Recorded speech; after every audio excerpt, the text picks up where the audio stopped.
శివగామి, శివగామి.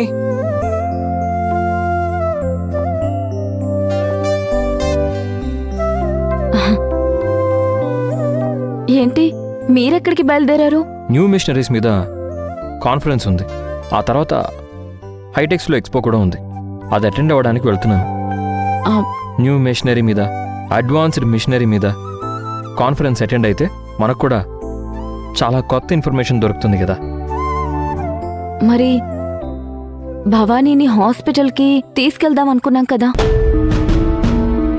ఏకన్నా, నేను నీతో హాస్పిటల్కి రావాలా? అమ్మతో వెళ్తావా? పర్వాలేదు నాన్న, అమ్మ ఉంది కదా. ఏం లేదు శివగామి, ఇది కోట్ల రూపాయల డీల్ కదా. ఏదైనా డీల్ అయితే బిజినెస్ వర్కౌట్ అవుతుంది కదా, అందుకోసమే.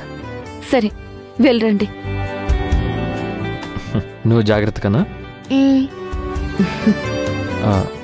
ఏదైనా ఉంటే అప్డేట్ చెయ్యి. సరే సరే, వెళ్ళొస్తాం. సరే నాన్న.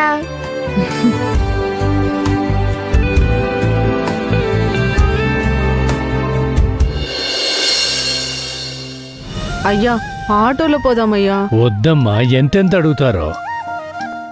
సర్లే పదా.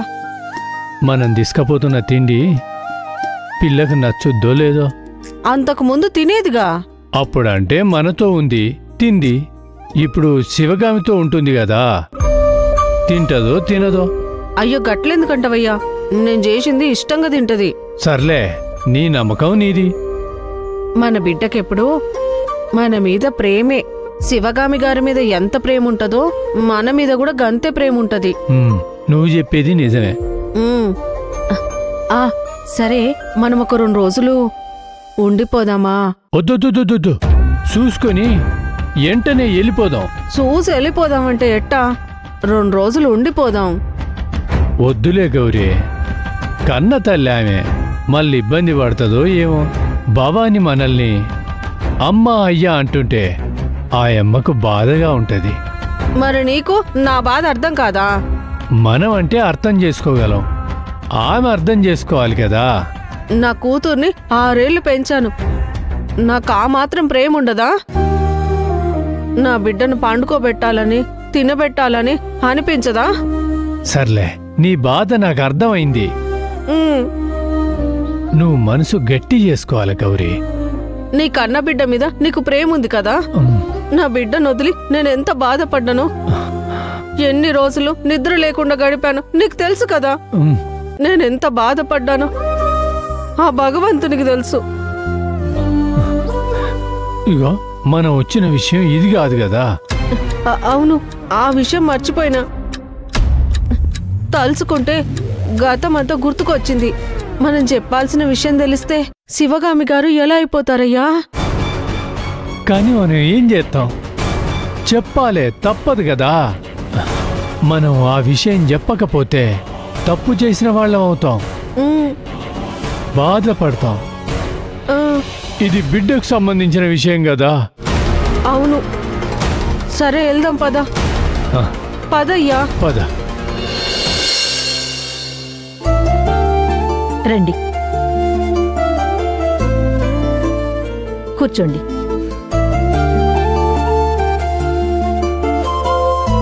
అమ్మగారు,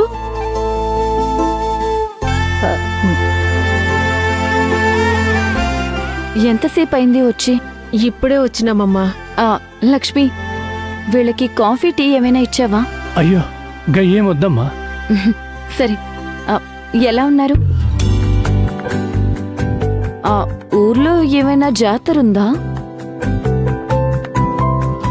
పాపని తీసుకెళ్ళడానికి వచ్చారా? తప్పుగా అనుకోవద్దు. పాపున్న పరిస్థితుల్లో తనని ఎక్కడికి పంపించడం లేదు. 10 రోజుల పాటు అంతా తిరిగింది. అడిగిందల్లా కొనిచ్చాను, కావలసిన చోటుకల్లా తీసుకెళ్లాను. తిరిగి తిరిగి బాగా అలసిపోయింది. మేము పాపం తీసుకుపోనీకి రాలేదమ్మా,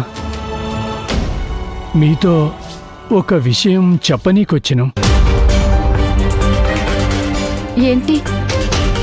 ఒక 10 నిమిషాలు మీతోని మాట్లాడొచ్చా అమ్మా? దాందే ఉంది, తప్పకుండా. ముందు కూర్చోండి. ఏం పర్వాలేదమ్మా. భవానీ, మాతోనున్నప్పుడు దొమ్మలాట ఆడేటోళ్ళం కదమ్మా. ఆహా, అది తెలుసు. గట్లొకసారి దొమ్మలాట ఆడుతున్నప్పుడు తల తిరిగి కింద పడిపోయిందమ్మా.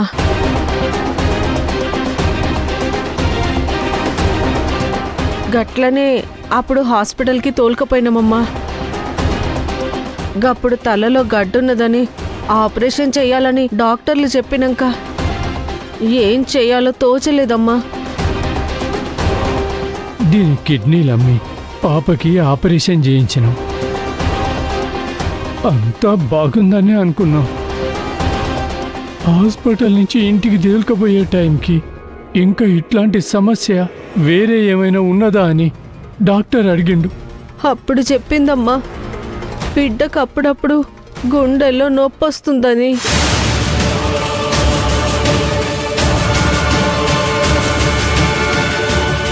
అప్పుడు డాక్టర్లు అన్ని పరీక్షలు చేసి ఏం చెప్పిండ్రంటే బిడ్డకి గుండెలో రంధ్రం ఉందని.